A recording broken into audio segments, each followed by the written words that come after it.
Bonjour à tous, vendredi 15 décembre, bienvenue sur Mosaïque. On est ensemble pour échanger de bonnes ondes. J'ai la chance d'être avec celle qui, par sa seule présence, provoque une réaction en chaîne de bonne humeur. C'est Marie Lorenz. Salut Marie. Salut.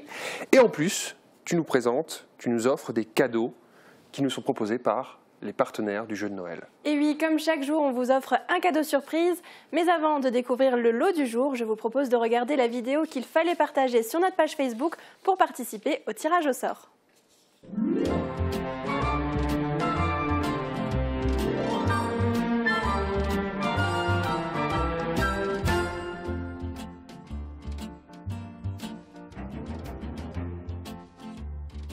Oh, qu'est-ce que tu fais dans mon bureau, toi?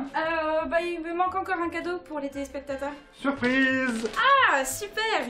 Bon, il vous reste plus qu'à liker notre page Facebook et à partager. Bonne chance à tous!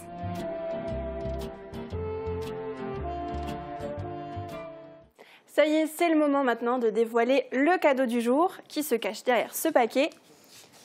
Alors, qui est le gagnant? Alors pas tout de suite le gagnant, on va d'abord présenter le lot. Oui. Alors, ce sont deux bons cadeaux offerts par Sotram. Ce sont 2 entrées pour le Salon international de l'auto à Genève. Et Sotram vous offre également le transport, le tout pour une valeur de 126 €. Bon, le gagnant maintenant. Et oui, c'est le moment. Alors, le gagnant va s'afficher dans l'écran derrière nous. Et c'est Angélique Gerold qui repart avec ce beau cadeau. Félicitations. Le vendredi, c'est doublement Noël, puisqu'on dévoile aussi le gagnant du lot offert par Cuisine Schmitt, un très beau cadeau. Et oui, je le rappelle, Mosaïque et Cuisine Schmitt Sarreguemines vous offrent chaque semaine un cadeau bonus. Cette semaine, une plaque à induction d'une valeur de 599 € était à gagner. Et il est temps de découvrir qui remporte ce beau cadeau. Et c'est Jésabelle Conrad qui repart avec la plaque à induction. Bravo à vous. Marie, tu nous rappelles comment jouer? C'est toujours super simple. Pour jouer, on vous donne rendez-vous sur Facebook. Il faut liker la page de Mosaïque et partager la vidéo du jeu auquel vous voulez participer. Pour le jeu avec Cuisine Schmitt Sarreguemines, il faut également liker leur page Facebook. Un nouveau cadeau bonus sera mis en jeu aujourd'hui dès 14 h. Et pour notre grand jeu de Noël, on vous donne rendez-vous dimanche à 14 h pour tenter votre chance. On a encore plusieurs cadeaux à vous offrir jusqu'au 22 décembre, alors bonne chance à tous. Merci Marie, on reste ensemble et on se retrouve tout à l'heure pour la question Facebook. On regarde d'abord l'info en bref. Des rafales de vent avec des pointes à 130 km/h dans le Beacherland. En Moselle, ce sont 50 interventions supplémentaires des sapeurs-pompiers, des chutes d'arbres, quelques toitures endommagées et la coupure d'électricité d'environ 7000 foyers. Les élèves du Henri Nominé rencontrent une ministre invitée par Nathalie Loiseau, ministre chargée des Affaires européennes. Les jeunes ont pu s'exprimer sur des situations rencontrées et des propositions pour faire progresser l'égalité entre les femmes et les hommes. Un menu de Noël pendant toute une semaine au lycée Simon-Lazare. 80 élèves des différentes sections travaillent ensemble pour proposer des plats conviviaux à une clientèle toujours très nombreuse. L'offre est raffinée et créative, c'est dire l'ambition pédagogique de cette opération.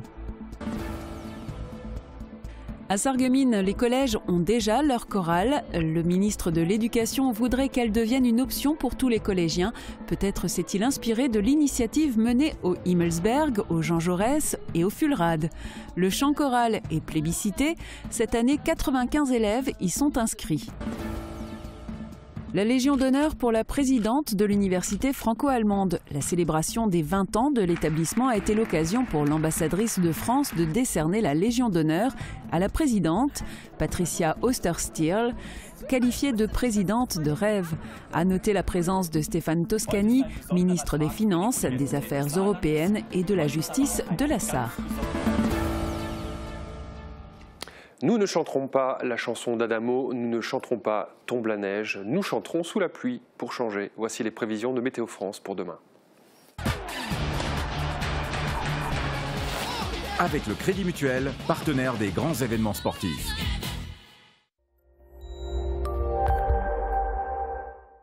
Bonjour tout le monde! Pour demain, il fera à nouveau plus froid. Le temps conserve une allure hivernale avec le maintien d'un ciel chargé, occasionnant des averses de neige plus ou moins fondantes selon l'heure de la journée. Il convient d'être prudent car elles peuvent donner une fine couche au sol, mais également en raison du retour des fréquentes gelées pouvant rendre les chaussées humides et glissantes la nuit et le matin. Le mercure indique de -1 à 1 degré aux aurores et atteint péniblement de 1 à 4 degrés l'après-midi. Pour dimanche, on continue avec des chutes de neige pour la première partie de la journée, mais les précipitations s'arrêteront l'après-midi avec un ciel qui sera toujours couvert. Demain, nous sommes le samedi 16 décembre et nous fêtons les Alice. Le soleil nous accompagnera de 8h20 à 16h34. Je vous souhaite à tous un excellent week-end en notre compagnie.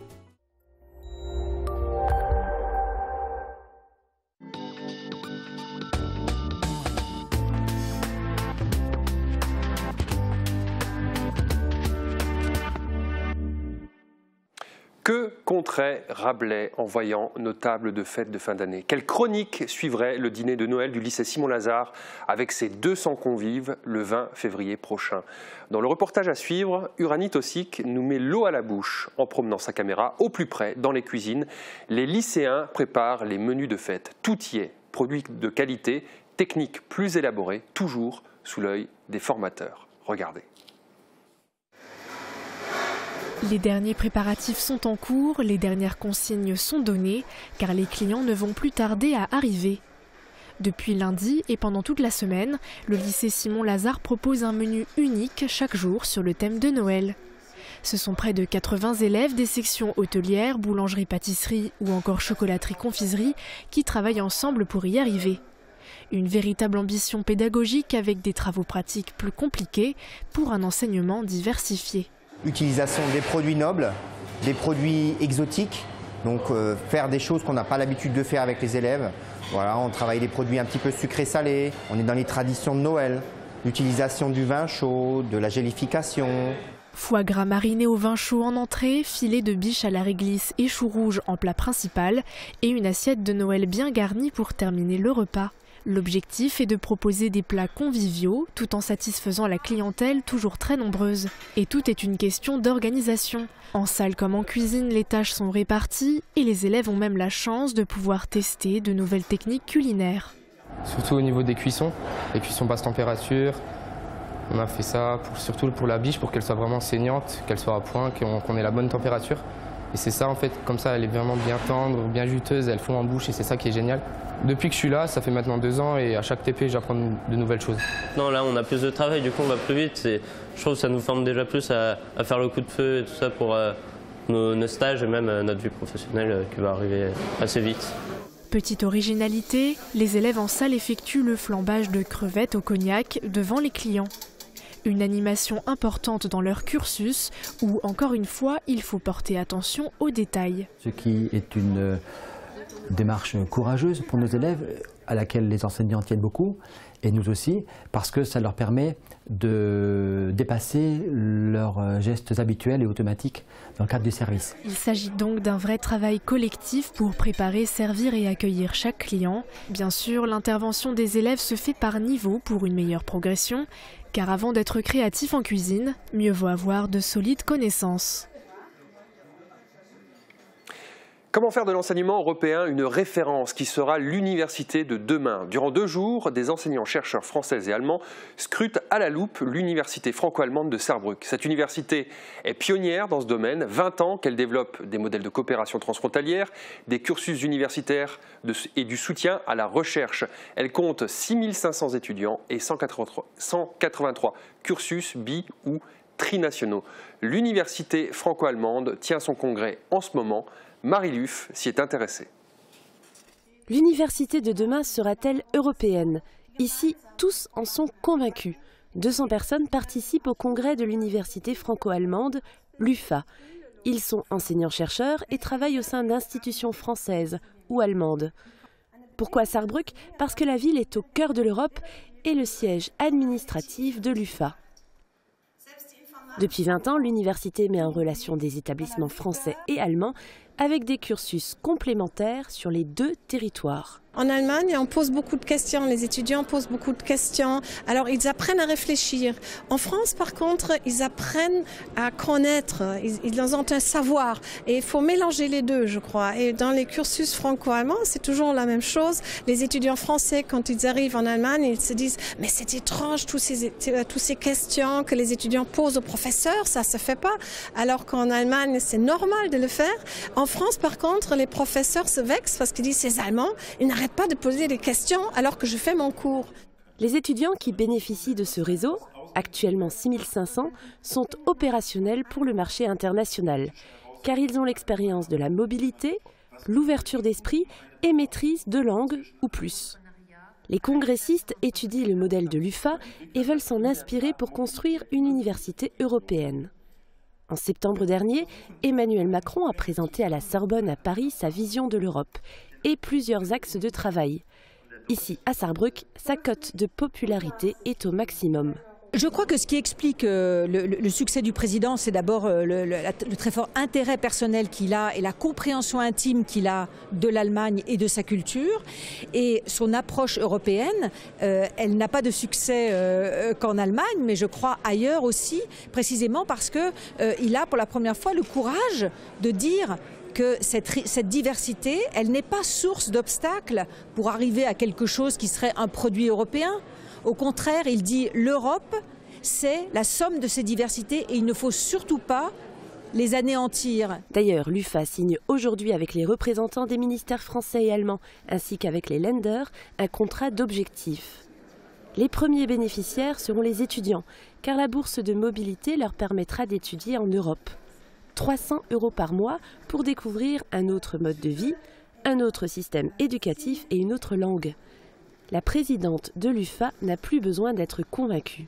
J'ai beaucoup bougé. Il faut dire que j'ai fait mes études en France avec le Deutsche Akademische Austauschdienst, donc avec une bourse. J'étais à Harvard aussi et là c'était formidable, mais j'étais dans un département de français, je n'ai parlé que français et j'en étais très contente.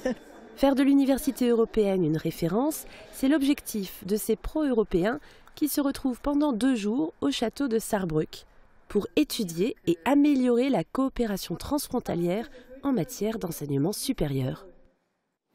Le vivre ensemble se cultive comme le savoir. La ludothèque de Beau-Soleil entretient certaines règles par le jeu. Cette année encore, cette association s'est déplacée au foyer de la Cité de la Forêt, route de Nancy à Sarreguemines. Théodore Massin et Guillaume Dumonteil se sont laissés prendre au jeu. Lors de chaque déplacement, les grands jeux en bois de la ludothèque Beau-Soleil font fureur. Hier encore, les enfants et adolescents du quartier de la route de Nancy les ont tout de suite adoptés. Ils participaient comme chaque année au traditionnel goûter-jeu de Noël organisé par la ludothèque. L'association se rend chaque semaine au foyer Cité de la Forêt, mais habituellement avec des jeux de société. De manière ludique, cette activité permet d'inculquer des règles de savoir-vivre, comme apprendre à jouer ensemble en respectant les consignes. Après leur partie, il était prévu que les participants se regroupent pour partager un goûter. Une école, un collège, sans portable, où la chorale est obligatoire. Imaginez un peu, on pourrait remonter aux années 50 ou avant pour voir ça. C'est pourtant ce qui l'école pourrait ressembler à ça en 2018. Après la rentrée en musique en septembre dernier, le ministre de l'Éducation voudrait rendre obligatoire les chorales pour tous les écoliers et que cela devienne une option pour les collégiens. À Sarreguemines, les collèges sont déjà prêts et depuis des années, il existe une option chorale au Himmelsberg, au Jean Jaurès et au Fulrad. La caméra de Mosaïque s'est invitée à une répétition hebdomadaire au collège Himmelsberg.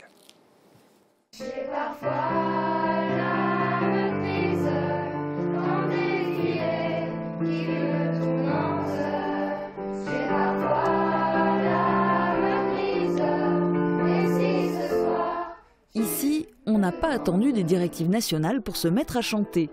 Le collège Himmelsberg propose à ses élèves une option chorale depuis 1989. Toutes les classes sont concernées. Les élèves volontaires s'engagent pour 1 an sur l'un des 2 créneaux horaires hebdomadaires.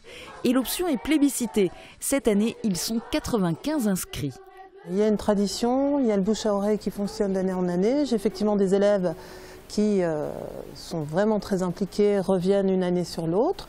Pour d'autres, c'est la découverte. Certains commencent en 6e, font les 4 années jusqu'en 3e. D'autres ne peuvent pas forcément être régulièrement là toutes les années, mais souvent ils sont assez fidèles. Dans le chant choral, ce qui me plaît, c'est la convivialité, le fait qu'on se retrouve dans plusieurs classes ensemble et qu'on partage une passion commune. Ce qui me plaît dans le chant choral, c'est qu'on peut chanter et s'exprimer de tout ce qu'on accumule toute la journée. Quand on est heureux, quand on est énervé à cause de plein de choses, on peut s'exprimer en fait. Point d'orgue au mois de mai, lors du concert annuel organisé dans le cadre d'un projet interétablissement qui réunit les 3 collèges de Sarreguemines ainsi que les collèges de Rohrbach-les-Bitches, Homboro et Petite-Rosselle. Au total, 200 à 250 élèves se retrouvent sur scène avec notamment des chants en commun. Et cela leur apporte beaucoup.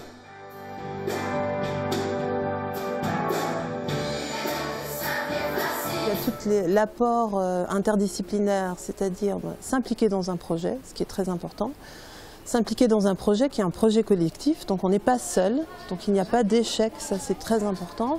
On sait très bien, évidemment, les élèves vont être sur scène, devront interpréter une quinzaine de chants par cœur. On apprend la rigueur, on apprend l'écoute, on apprend à respecter les règles. Et puis on découvre le milieu musicien, le milieu des artistes, le milieu des techniciens. C'est mieux parce qu'on n'est pas tout seul et ça met de l'ambiance en fait. Le collège Himmelsberg voit encore plus loin. Un projet de plus grande ampleur est en gestation depuis plusieurs années. On espère depuis plusieurs années pouvoir permettre aux élèves qui sont les plus motivés, qui sont les plus accros de pouvoir poursuivre un petit peu plus et pour pouvoir approfondir encore cette initiation musicale. Et donc on essaye de développer une classe à horaire aménagé avec le conservatoire de Sarreguemines et on espère que peut-être ça pourra aboutir à la rentrée prochaine si on a toutes les autorisations nécessaires.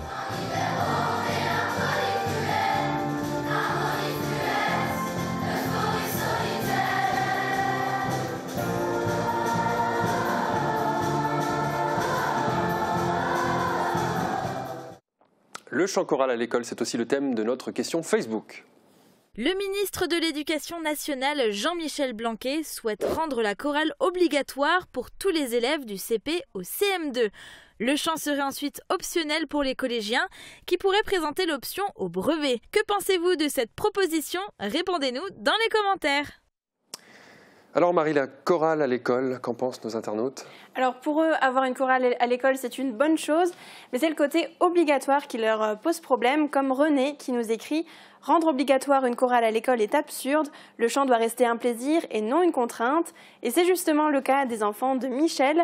Ils participent tous les deux à la chorale de leur collège par plaisir. Je ne vois pas l'intérêt de la rendre obligatoire. Et on a l'avis d'une présidente de chorale, Amanda, qui nous a répondu « Je suis très heureuse que certains enfants aient envie de chanter, mais je ne vois pas en quoi les forcer à chanter rendrait service à qui que ce soit. Un cours de musique correct serait déjà pas mal. » Alors il faut savoir que pour l'instant, la chorale obligatoire dans les écoles, ce n'est pas au programme, mais Françoise Nyssen, ministre de la Culture, et Jean-Michel Blanquer, ministre de l'Éducation nationale, veulent bien créer un plan choral. Ils veulent pour la rentrée 2019 qu'il y ait une chorale dans les 60 000 écoles et collèges en France. Et pour les collégiens, il y aurait 2 heures de chorale par semaine et en option. Alors parmi nos internautes, Jay trouve que c'est une bonne idée de créer une chorale dans toutes les écoles. Il nous a répondu « Au moins, ça les détachera des écrans pendant 1 heure ». Et si dans l'ensemble, ils trouvent tous que c'est une bonne idée, pour eux, il y a d'autres priorités. Sophie nous a répondu « Je pense qu'il y a des jours où ils ne savent plus quoi inventer. Ce n'est pas une mauvaise idée en soi, mais je pense qu'avant ça, il y a tout le programme déjà existant qui est à revoir. Et pour Amanda, savoir lire et écrire sans faute, savoir compter, savoir se prendre en charge, être poli et aider les autres, voilà ce qui devrait être prioritaire. » Merci Marie, tu restes avec moi. On va faire le tour de l'actu en Moselle-Est. On se retrouve avec notre plate-bande tout à l'heure et on terminera l'émission avec le JT SIDEM. C'est juste après la page de pub.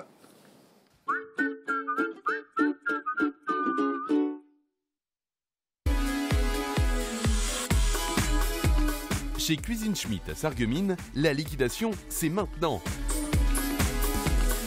À partir du 15 décembre, profitez de 30 à 60% de réduction sur les cuisines équipées et l'électroménager. toute l'équipe de Cuisine Schmitt est prête à vous recevoir, car tout doit disparaître.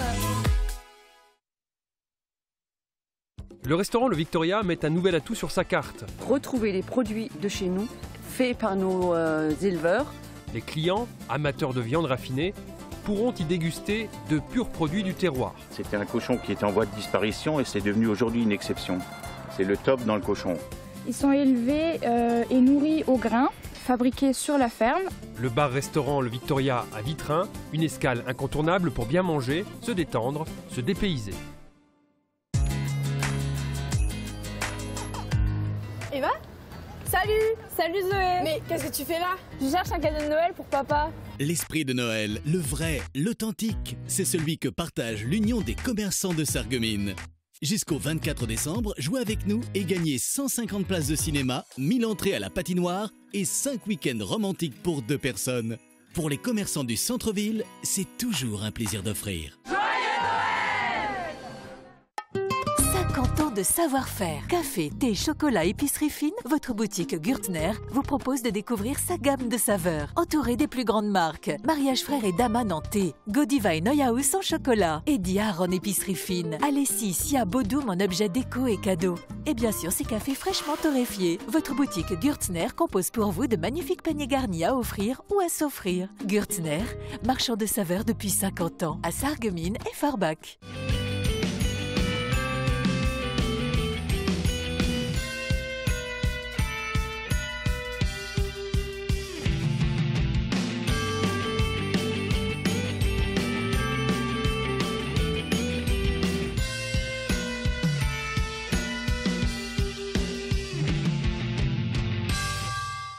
Pour passer de joyeuses fêtes, je vais chez La Vie Claire. Préparer, savourer, partager notre gamme de produits bio. La Vie Claire, c'est plus de 6000 références d'épicerie, de produits frais, de cosmétiques et en plus, 83% des produits sont fabriqués en France. Mes idées cadeaux et dîners de fête, c'est chez La Vie Claire. La Vie Claire. Jusqu'au 24 décembre, Sarreguemines fête Noël. Dans une ambiance féerique, le marché de Noël investit le centre-ville avec plus de 40 chalets. Vivez la magie de Noël grâce aux différentes animations comme la nouvelle maison du Père Noël, la patinoire plein air, le spectacle de marionnettes Cendrillon, Noël au musée et les nombreuses autres festivités proposées par la ville de Sarreguemines et les commerçants les mercredis et les week-ends. Programme complet sur www.sarreguemines.fr. À Noël, il faut parfois un coup de pouce pour faire le bon choix. Chez Pro et compagnie, vous conciliez cadeau utile et cadeau qui fait plaisir. Le choix est vaste, informatique, audio, vidéo, TV, petits ou gros électroménagers. Et la nouveauté, le magasin propose un espace literie pour le plus grand confort de vos nuits. L'équipe Pro et compagnie de Sarreguemines vous souhaite un merveilleux Noël. C'est celle-là. T'es sûr? Ouais. Bon. Je suis certain qu'il y a moyen de négocier. Laisse-moi faire. Ah, s'il vous plaît? C'est gentil papa, mais c'est déjà fait en fait. Comment ça? Bah au Crédit Mutuel, ils ont déjà négocié les prix pour moi. Ils prévoient même le contrat d'entretien et l'assurance aussi. Bah et moi je sers à quoi alors? Toi t'es mon papa. Achetez votre voiture moins chère avec le Crédit Mutuel. Crédit Mutuel, une banque qui appartient à ses clients, ça change tout. Depuis qu'il est appareillé, il dit que je parle trop fort. Vaut mieux entendre ça que d'être sourd.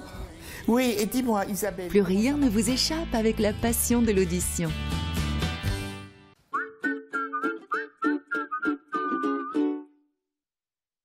Niché dans un écrin de verdure, au bord de l'autoroute à Hombar, l'hôtel Sweet & Smart vous accueille pour 50 € la nuit.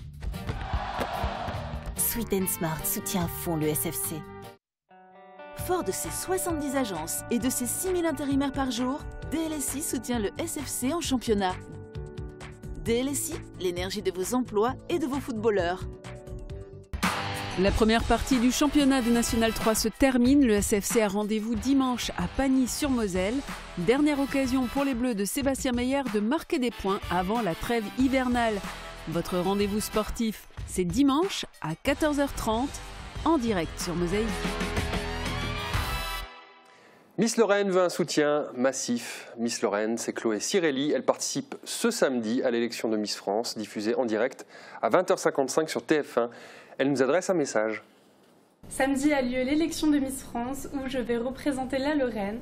Donc je compte sur vous pour voter pour moi parce que c'est très important et pour que j'aille le plus loin possible. Bisous! Le défilé de Saint-Nicolas, les foulées de Noël, la laïcité au collège, des circuits courts dans la restauration. Vous avez 10 minutes pour faire le tour de l'actu en Moselle-Est. C'est dans ZAPMI.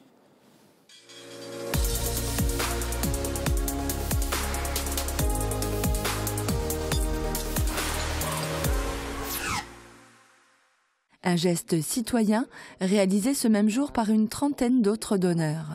Des réguliers, comme René, qui, téléthon ou pas, donne son sang à peu près tous les 2 mois. La date ne doit pourtant rien au hasard, choisie depuis 3 années consécutives pour tomber au moment du téléthon des sapeurs-pompiers stirringeois. Une mobilisation nécessaire à l'approche des fêtes de fin d'année. Une tradition, celle du défilé de Saint-Nicolas, avec laquelle la ville de Forbach renoue après 2 années d'interruption. Du carrefour de Chenec à la place Aristide-Briand, le cortège va parcourir 700 mètres à allure réduite. Le temps pour Saint-Nicolas de saluer la foule. La ville de Frémin-Merlebach a rendu hommage dimanche matin aux morts pour la France de la guerre d'Algérie et des combats du Maroc et de la Tunisie. En raison des chutes de neige, une grande partie de la cérémonie s'est déroulée dans le hall de l'hôtel de ville, à l'exception du dépôt de Gerbes. 25 000 combattants sont morts pour la France en Afrique du Nord. Comme la course forbachoise la semaine auparavant, les coureurs sont là pour s'amuser et passer un agréable moment. Neige, froid, verglas n'ont pas freiné les athlètes. Ils étaient un peu plus de 400, toutes catégories confondues, en comptant les jeunes, les adolescents et les adultes. Ce sont 3 belles plumes et pourtant des poids lourds du journalisme et de la littérature. Béatrix de Laulnoy, Philippe Alexandre et Bernard Pivot dédicacent leur ouvrage à la médiathèque de Forbach. Un rendez-vous littéraire de prestige et un événement pour les amoureux des mots. La classe de musique est interrompue par une brigade de la laïcité. Des élèves interviennent pour déclamer des articles de la charte de la laïcité en plusieurs langues. La laïcidad es un principio de la República. Francia es un pays laico. En première ligne, face aux jeunes, les éducateurs de rue qui interviennent sur Farebersviller, Tédin, Homboureau et Frémin-Merlebach ont attentivement écouté la psychosociologue Joëlle Bordet, spécialiste de l'influence identitaire dans les quartiers urbains. Au fil des rencontres sur le terrain, ces éducateurs spécialisés tissent une relation de confiance avec les jeunes et nouent avec eux un dialogue essentiel pour comprendre leurs problématiques et repérer les facteurs de risque. Le défi consistera pour l'association à augmenter le nombre de ses licenciés et pour augmenter ses recettes. Avec le succès grandissant des sports de combat, notamment du MMA, Mixed Martial Arts, pratiqué ici dans sa version française, le pancrace, cela ne devrait pas poser de problème. Des éleveurs de toute la communauté d'agglomération et de Sarre ont participé à cette exposition pour présenter lapins, poules et pigeons de toute race. 20 prix y ont été décernés aux éleveurs des meilleurs sujets. Les animaux de la crèche sont réunis. L'âne est bien là, à pas de surprise. En revanche, c'est plutôt inattendu. Les lamas ont pris la place du bœuf, c'est plutôt vache. Mais peu importe, la tradition de Noël est bien vivante à Homboureau. Elle est maintenue par une association bien connue du village, les Amis du Carnaval d'antan. De la viande locale dans les assiettes du restaurant Le Victoria à Vitrin, les gérants viennent d'engager un partenariat avec des éleveurs voisins de Zétain et Silsheim. Sur site, ils ont été conquis par ces magnifiques cochons noirs et ces bœufs charolais et salers. Une viande qui sera proposée sur la carte dès cette semaine. De la neige et un peu de pluie et déjà les crues font peur. Les événements à risque se répètent à une fréquence qui interpelle. Les habitants de cette jolie propriété située à un endroit encaissé près du lit de la rivière à Kalhausen n'ont pas d'autres options que de s'habituer à avoir peur. Neige, il vaut mieux d'abord compter sur soi-même. Ce ne sont pas les 13 saleuses et les 39 salariés du département qui viendront à bout de chaque épisode neigeux. Il vaut donc mieux avoir de bons pneus hiver et connaître quelques astuces de conduite pour des déplacements plus sereins. Attention, un arrêté préfectoral régule l'utilisation des feux d'artifice. Seules les catégories C1 à C2 restent autorisées. Il s'agit de pétards légers comme les célèbres claques-doigts ou encore des grandes fusées et chandelles. Et si vous voulez innover, des batteries compactes composées de plusieurs feux d'artifice assureront un effet visuel certain. Michel Rode dédicace son livre intitulé Président Wilson. Notre célèbre cuisinier, originaire de Hambar, est venu faire la promo d'un livre qui s'appuie sur ses expériences. Un livre pour donner des idées de cuisine, de mélange de saveurs et de dressage. Un livre qui défend la cuisine épurée, authentique et très personnelle du grand chef. En fait, ça passe toujours tellement vite. En fait, ça passe 2 fois plus vite, voire 10 fois plus vite qu'ailleurs. Et c'est là que je me rends compte que c'est là que je me sens vraiment le mieux et que j'ai toujours je suis toujours de très bonne humeur, j'ai le sourire et je pars avec plein de force pour revenir quoi. Une zone grillagée en forêt de Großbliederstrafe pour protéger la flore et notamment les jeunes chênes de la gourmandise de la faune. Le massif du Brandenbusch a été encerclé par un grillage. Les 4 hectares fermés ne gênent en rien les nombreux habitués de la promenade. Les jouets du partage vont faire des heureux. Après Forbach, c'est à Sarreguemines que le CIDEM et les compagnons d'Emmaüs ont mené la collecte de milliers de jouets. Une partie de ces jouets est envoyée à la maison d'accueil d'Emmaüs en Roumanie. Le reste est mis en vente à petit prix. Cette action est organisée tous les ans depuis 2010. Une crèche grandeur nature à l'entrée de Kalhausen. Ici, c'est tout en élégance qu'on illumine les froides nuits d'hiver. L'étable est montée de toutes pièces chaque année et met en scène 2 mannequins, l'âne, le bœuf et l'enfant Jésus. Claude Freiermuth a recours à 13 sapins pour créer ce décor, des sapins qu'il va couper lui-même dans une sapinière de Schmidt-Villers.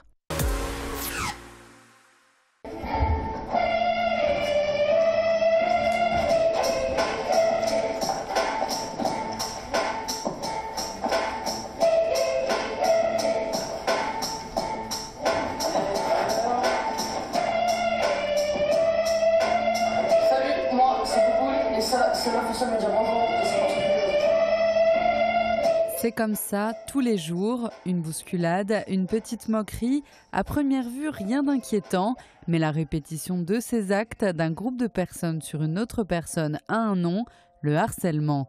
Pour lutter contre ce phénomène, le service En Amont, prévention des addictions et des conduites à risque, organise une journée de prévention du harcèlement et des violences scolaires. Dans la salle, principalement des professionnels de l'éducation nationale, mais aussi des équipes de prévention spécialisées ainsi que des parents d'élèves. L'idée, c'est de se dire qu'il n'y a pas une façon de répondre à la situation de harcèlement. Moi, dans ma pratique au PGEP, donc le point accueil écoute jeunes et parents, nous, on est confrontés à une partie de jeunes et de parents qui viennent nous voir et qui subissent et qui souffrent de situations de harcèlement au niveau scolaire. Et ce qu'on constate, c'est que le fait que l'éducation nationale ait ce protocole harcèlement avec les sanctions, dans une petite partie des situations, ça va suffire à ce que la situation de harcèlement cesse, parce que les parents du harceleur sont assez contenants. Le jeune entend les choses et puis la situation s'arrête.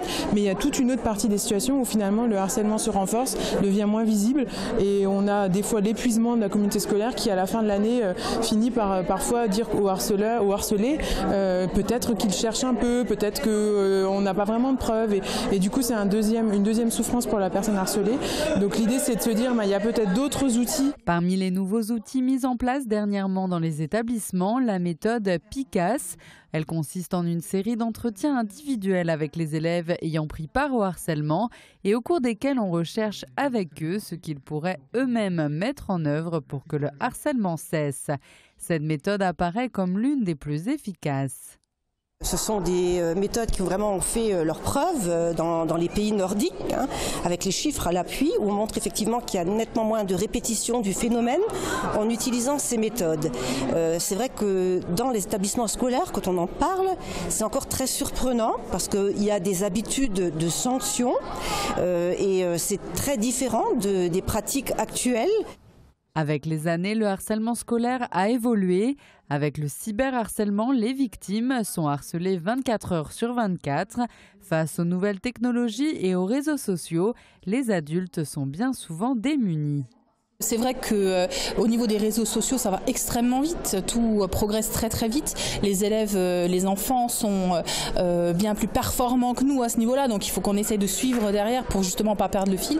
Et ils ont toujours une longueur d'avance, donc c'est vrai qu'on essaye entre professionnels justement de partager nos pratiques professionnelles justement pour essayer de trouver à chaque fois chacun a peut-être une solution différente ou une approche différente, et en partageant nos points de vue, on arrive justement à avancer et à les protéger. C'est le but de notre finalité de toute façon. À chacun ici, c'est de les protéger avant tout. Que vous soyez victime ou témoin, un numéro de téléphone existe, le 3020, un numéro vert pour dire non au harcèlement.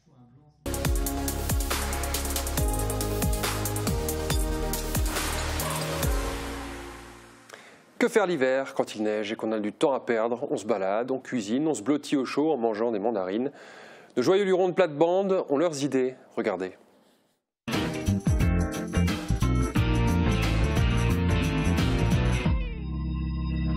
So, liebe Zuschauer, draußen ist es kalt und es schneit und noch nicht, aber und was machst du, wenn es schneit? Also, wenn es schneit, da gehe ich immer gerne mit dem Hund raus spazieren, weil Wäsch erkennt das so nicht. Und dann läuft er da rum und dann freut sich immer, was es los ist. Und da im Sommer war ich auf einem kleinen Strand, also natürlich bis da riesen in den Schnee. Ne? Und da im Sommer war ich auf einem kleinen Strand, da war wie der Sond. Da hat er gemeint, dass er Schnee. Und da hat der arme Kerl reingebissen. Und natürlich die ganze Ambiance. Die letzte Woche haben wir ja geredet von Himmel, die Sicht, die Kerze brennt noch von bis letzte Woche. Ja, richtig. Und schau mal, was ich echt da gebrungen habe. Dann ist für dich und das ist echt so schöne Spritze und Weihnachtsbrot. Dann essen wir aber miteinander. Ja, en partage. Schokolade chaud, gell? Ja. Also.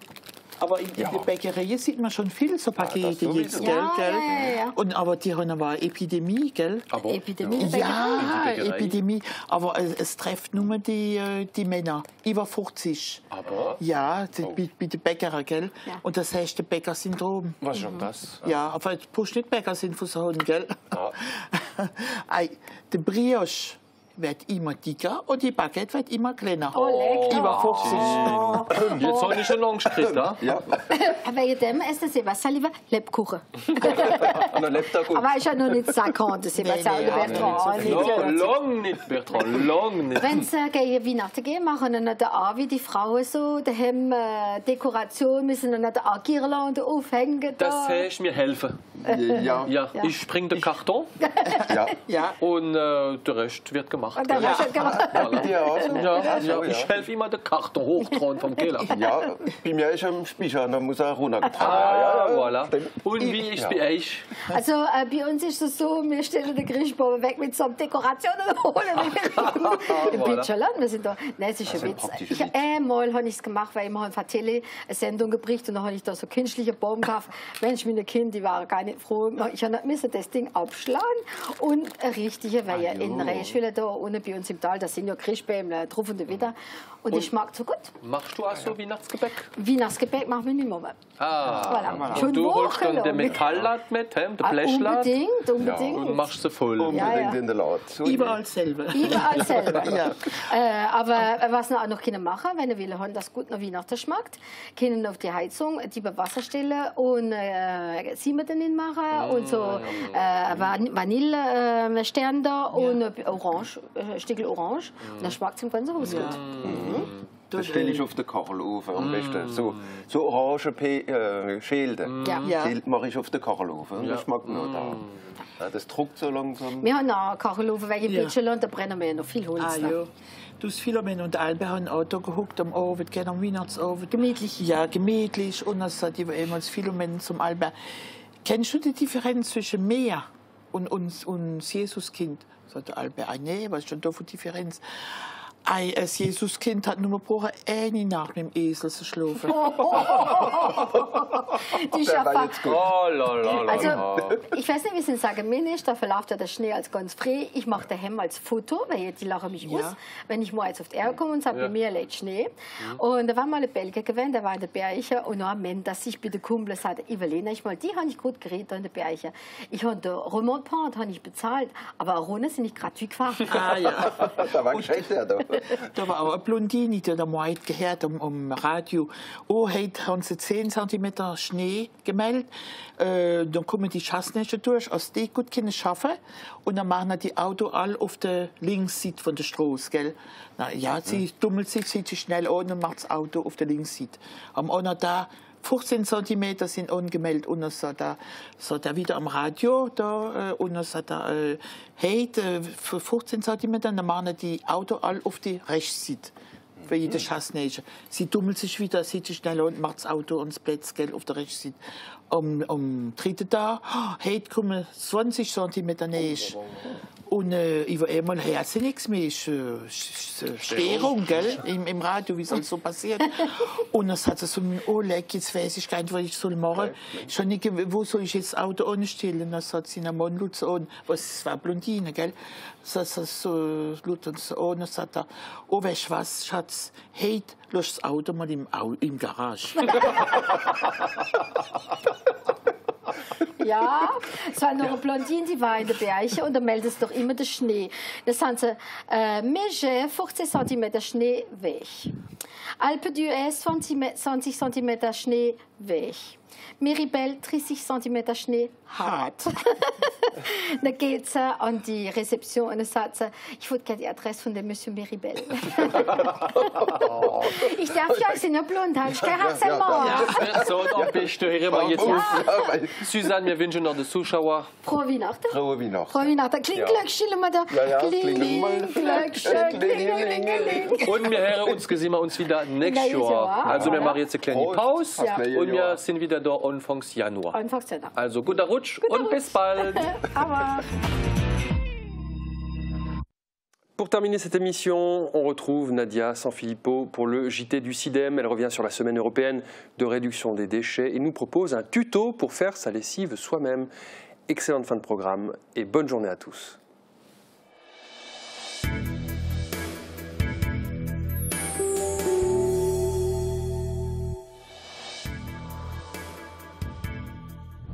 Bonjour à tous et bienvenue dans ce nouveau JT CIDEM.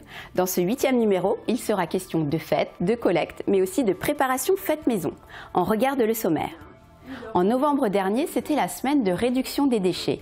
Entre ateliers pédagogiques et collectes en tout genre, le grand public a été sensibilisé aux différentes thématiques de prévention des déchets. Cette année, la fête de l'énergie a permis d'informer le public sur le sujet du tri, de la valorisation des déchets et de la production d'énergie renouvelable. Au programme, plusieurs stands et la visite de l'unité de méthanisation Métavalor. Dans la minute du tri, cette fois, on s'intéressera au recyclage de nos vieux meubles. Si vous ne savez pas quoi faire de ces meubles abîmés, démodés ou trop encombrants, Mara vous explique comment vous en débarrasser. Ils sont 5 et arpentent tous les jours la Moselle-Est et l'Alsace-Bossu. Il s'agit des camions de collecte des biodéchets des professionnels. Lors des opérations de contrôle qualité, les meilleurs trieurs sont récompensés par un macaron pomme verte. Et puis, vous découvrirez les thèmes abordés dans le nouveau numéro de notre journal Trions Valorisons. Vous verrez aussi qu'il est possible de fabriquer vos produits ménagers à la maison. Rien de plus simple et de plus naturel. Il suffit d'un peu d'huile de coude et de quelques gouttes d'imagination. Ce sera dans notre nouvelle rubrique de tutos. Pour finir, nous avons voulu savoir si vous faisiez vous-même vos cosmétiques ou vos objets de décoration. Nous avons mené l'enquête auprès des habitants de Sarre-Union. Vous en avez peut-être entendu parler. La semaine européenne de réduction des déchets a eu lieu du 18 au 26 novembre dernier. De nombreuses opérations de sensibilisation ont été organisées par le CIDEM et ses collectivités adhérentes. L'occasion d'en apprendre un peu plus sur la manière de réduire nos déchets au quotidien et de consommer différemment. Des animations pédagogiques, des collectes de jouets dans les lieux publics, on revient sur les différentes actions menées durant cette semaine. Sensibiliser petits et grands à l'importance du tri des déchets, voilà l'objectif de la semaine européenne de réduction des déchets. Le CIDEM en a profité pour mettre en place des animations ludiques organisées le mercredi après-midi. On propose diverses activités, des ateliers de recettes, comme par exemple l'élaboration de la pâte à tartiner au chocolat sans huile de palme. On a pris du chocolat noir, du chocolat à praliner avec de l'huile à la noisette. On a tout ça mélangé dans une casserole et la casserole a allé sur l'eau chaude. Ces journées d'animation permettent aux parents et aux enfants d'adopter les bons gestes au quotidien et tout le monde se prête au jeu.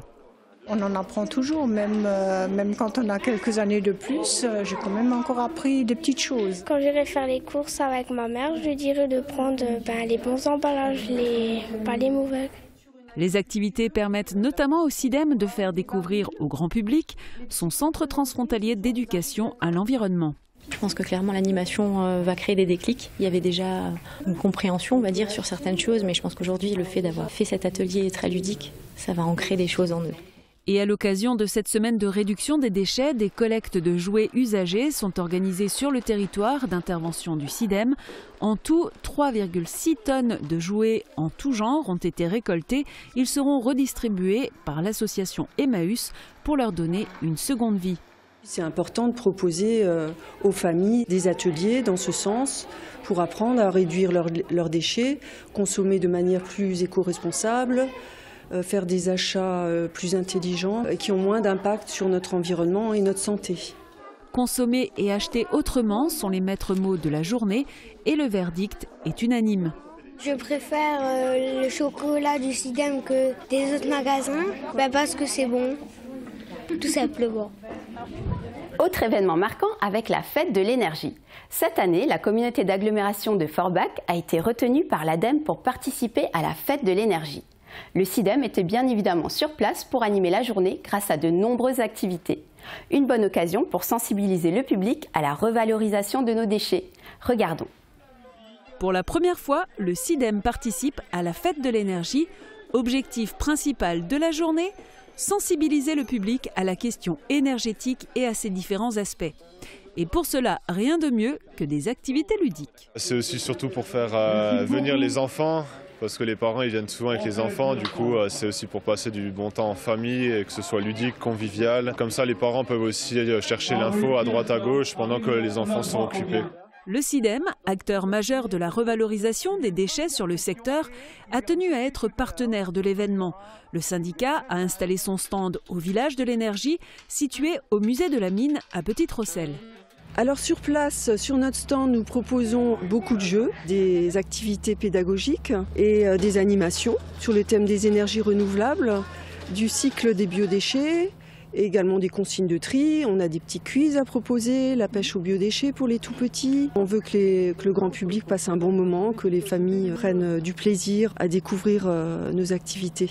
Et on peut dire que les visiteurs ont été séduits, voire même surpris par les animations. Là, on a fait du vélo pour voir comment ça marche. On est des vététistes, on vient de Cocheren. Donc on a fait le tour par l'ancienne piste voie ferrée. Et puis on a vu qu'il y avait la fête ici, on est venu faire un tour. On a commencé à pédaler là.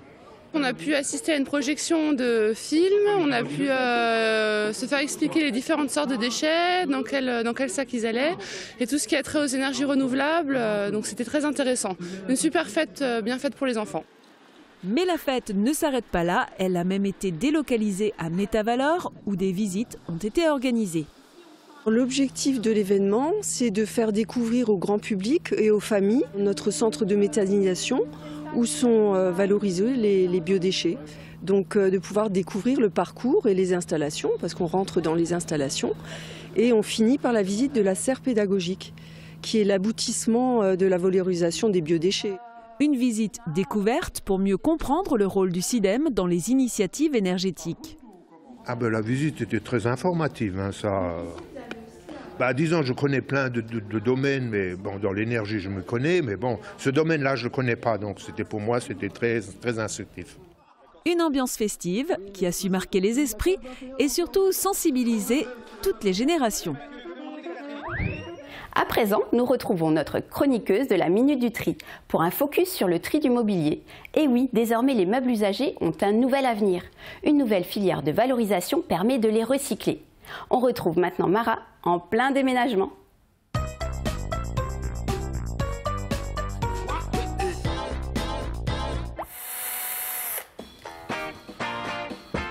Ah, bonjour!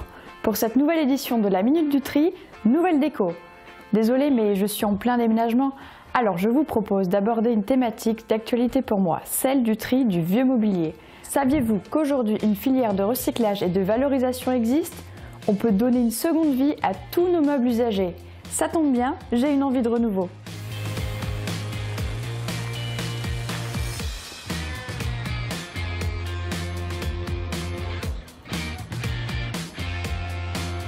C'est parti pour une nouvelle déco. Vous vous demandez peut-être comment est financée cette nouvelle filière? Eh bien c'est grâce à une éco-participation. À chaque fois que vous achetez un meuble neuf, vous financez la collecte et le recyclage d'un meuble usagé. Ce montant est affiché sur chaque étiquette de prix. Faites comme moi pour gagner de la place dans votre véhicule et dans la benne. Pensez à démonter vos meubles avant de les emmener en déchetterie. Bonjour monsieur, j'ai un vieux meuble à jeter, j'aimerais savoir s'il va bien dans la benne à mobilier. Oui, ça va dans la benne mobilier, qui se trouve juste là. Merci. À votre service, madame. En cas de doute, n'hésitez surtout pas à demander conseil au gardien de déchetterie, il est là pour vous aider à bien trier vos déchets.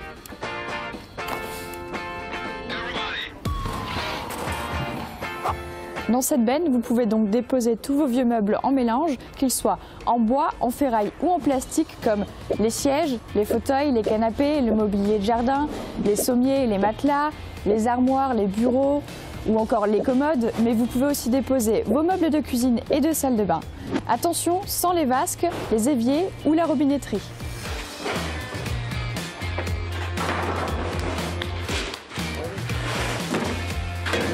Mais attention, les éléments de décoration comme les tapis et les éléments de récréation comme les poussettes, les sièges auto ou encore les sanitaires, parquets, portes et fenêtres ne sont pas considérés comme du mobilier, ils doivent être déposés dans d'autres bennes.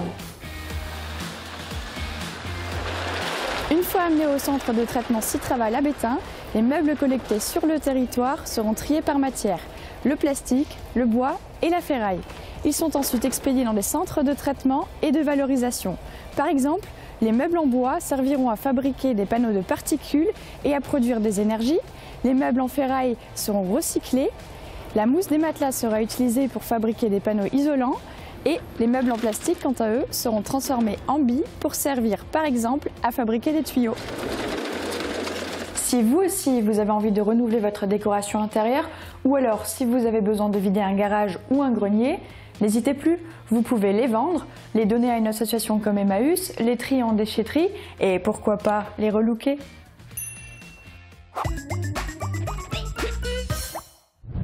On le constate encore et toujours, nos déchets ont de la ressource. Alors vous aussi, devenez un éco-citoyen responsable en triant vos meubles usagés. Quant à Mara, nous la retrouverons dans une prochaine émission pour de nouveaux conseils pratiques. En attendant, si vous avez des questions sur le tri des déchets, n'hésitez pas à appeler notre numéro vert au 0800 600 057.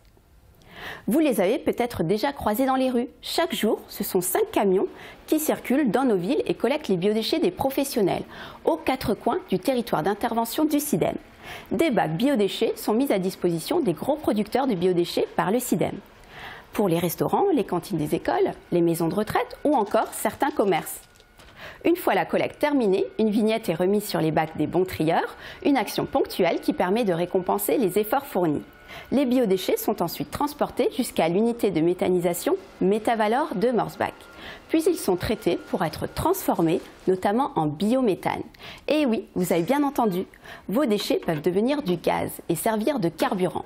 Autrement dit, les véhicules du SIDEM roulent grâce au tri de vos biodéchets.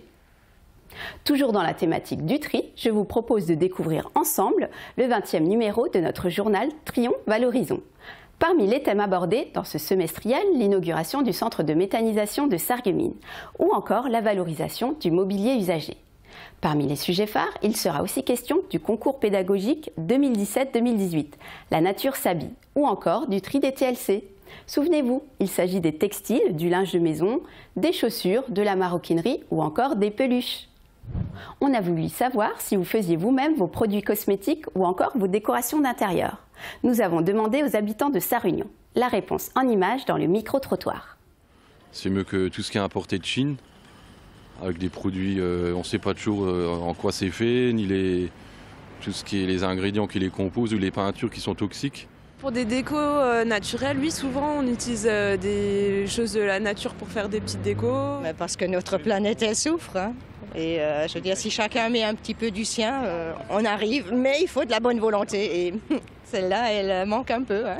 J'aime bien faire du bricolage. Alors j'aime bien confectionner moi-même. Du coup, on perd rien. Il n'y a pas besoin de fabriquer une nouvelle chose.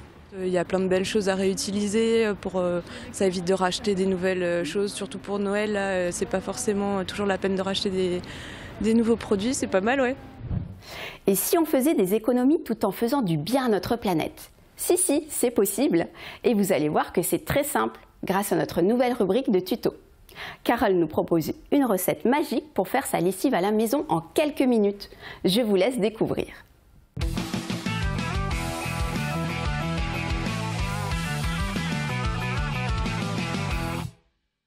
Bonjour à tous, aujourd'hui nous accueillons Carole. Bonjour Carole. Bonjour Antoine, bonjour à tous. Carole va nous présenter sa recette de lessive naturelle, écologique et économique. Vous êtes prêts? Oui! Carole, quels sont les ingrédients pour cette lessive? Alors, il suffit de prendre un petit peu d'eau du robinet et de râper 50 g de savon de Marseille. Rassurez-moi Carole, elle est facile à réaliser cette recette. Très simple, puisqu'on n'utilise que 2 ingrédients et elle est très rapide à exécuter.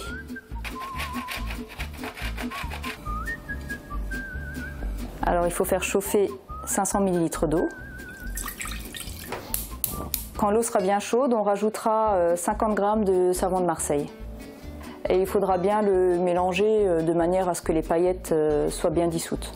Avant que l'eau ne se mette à bouillir, on va verser progressivement le savon dedans, tout en remuant. Donc on peut y aller? On peut y aller, Antoine. Et maintenant, je remue? Il faut remuer, oui.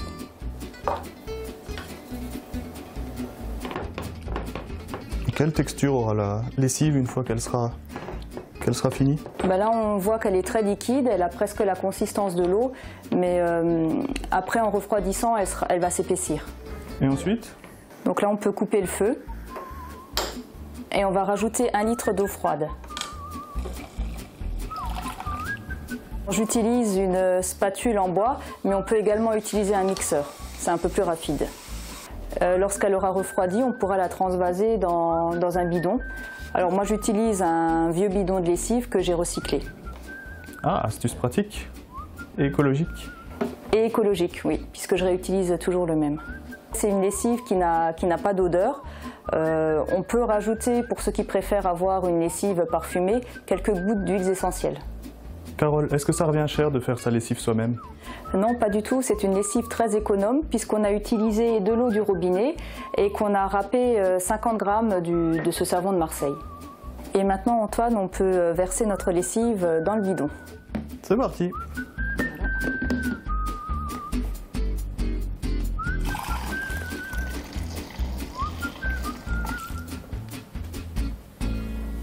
Et voilà, notre lessive est déjà prête.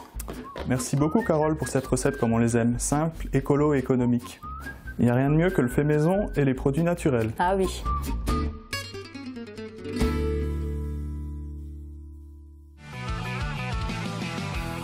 C'est déjà la fin de cette 8e édition de votre JT SIDEM. Merci de l'avoir suivi.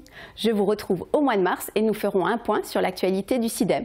Pendant ce temps, pensez à bien trier vos déchets.